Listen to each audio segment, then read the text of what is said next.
Hey, it's Kaylee. You know me as the Parts Girl, and I work here at PartsEdge. Thanks for following this awesome journey as we highlight thought leaders and trailblazers, share best practices in fixed ops, and cover success stories of how dealers sell more parts and service. This is the PartsEdge podcast with Kaylee Felio.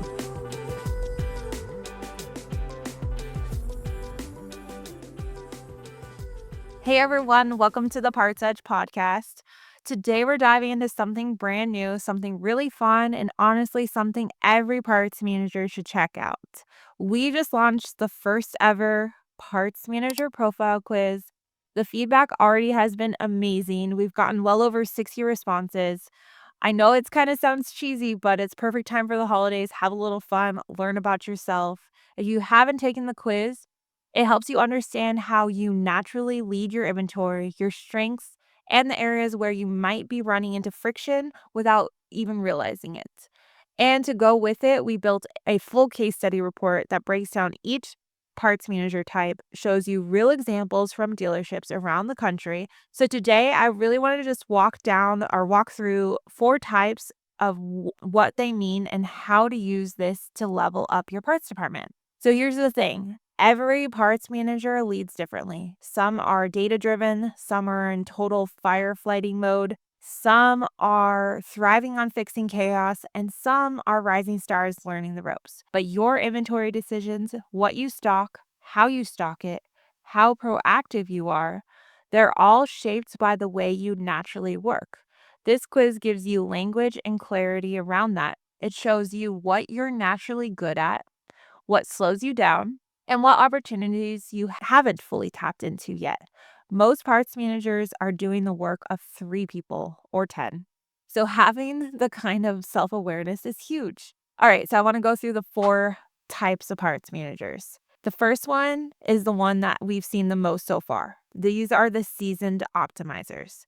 These are the pros. They're precise, detail-oriented. They love a clean, well-structured inventory. Your strengths are consistency, following process, digging into data.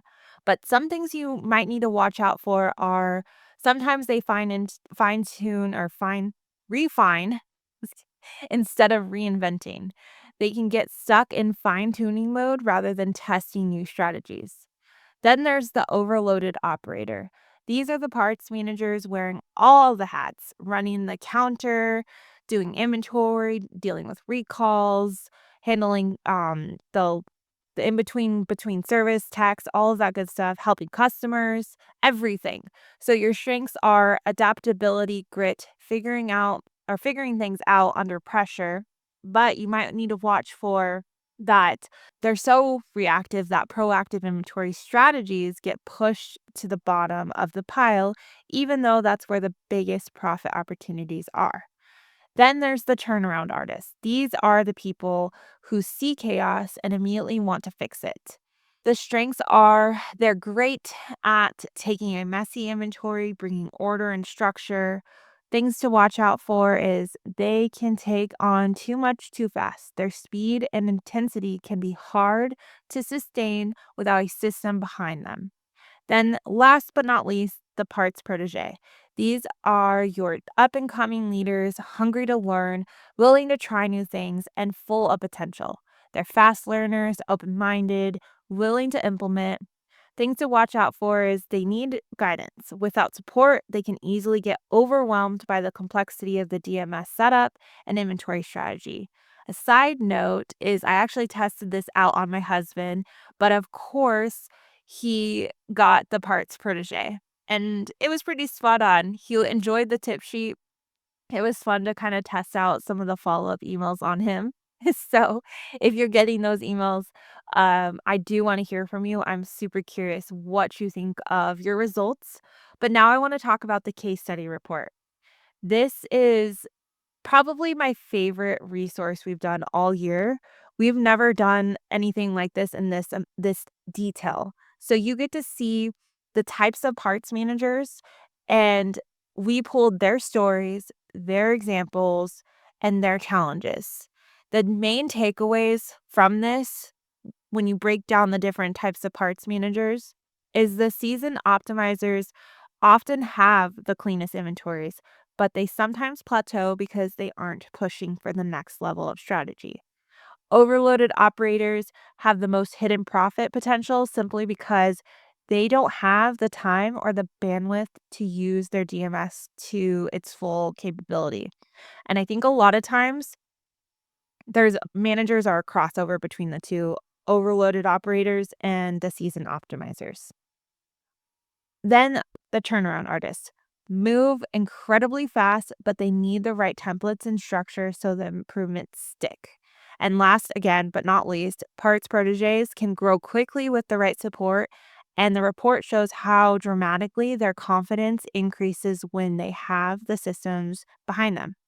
The whole point of the report is to help you see yourself in the examples and pick out one or two opportunities you can focus on next. Now, if you're a dealer principal, GM, fixed ops director listening, this quiz isn't about putting someone in a box. It's a leadership tool. It helps you understand your parts manager. It helps your parts manager understand themselves and how they naturally work, what support they actually need, and where you can create clarity instead of pressure. It opens the door for some fun, some conversation that normally never really happens. All right, so now lastly, I want to talk about how this connects to PartsEdge. And this is exactly why PartsEdge exists. Inventory isn't just numbers, it's behavior, it's systems, it's support working together. Every type, whether you're overloaded, optimized, fixing chaos, or learning the ropes, thrives when the structure is in place, and PartsEdge gives that structure. Optimizers love our data, overloaded operators finally get breathing room, turnaround artists move faster without burning out, and proteges get confidence and stability. The quiz just shines a light on the fact that every parts manager needs support. They just need it in different ways. Okay, so go take the quiz. That's my challenge. It's Thanksgiving week, or you're probably listening to this after Thanksgiving because I think it's going out after Thanksgiving. But take the quiz, have some fun with it. It's surprisingly accurate. I want to hear from you guys. So if you take it and you think, yep, that's definitely me, let's talk about it. And I want to hear about like what your goals are heading into 2026. I can't believe I'm saying 2026. Always here if you guys want to talk about it. Thanks so much for tuning into the PartsEdge podcast.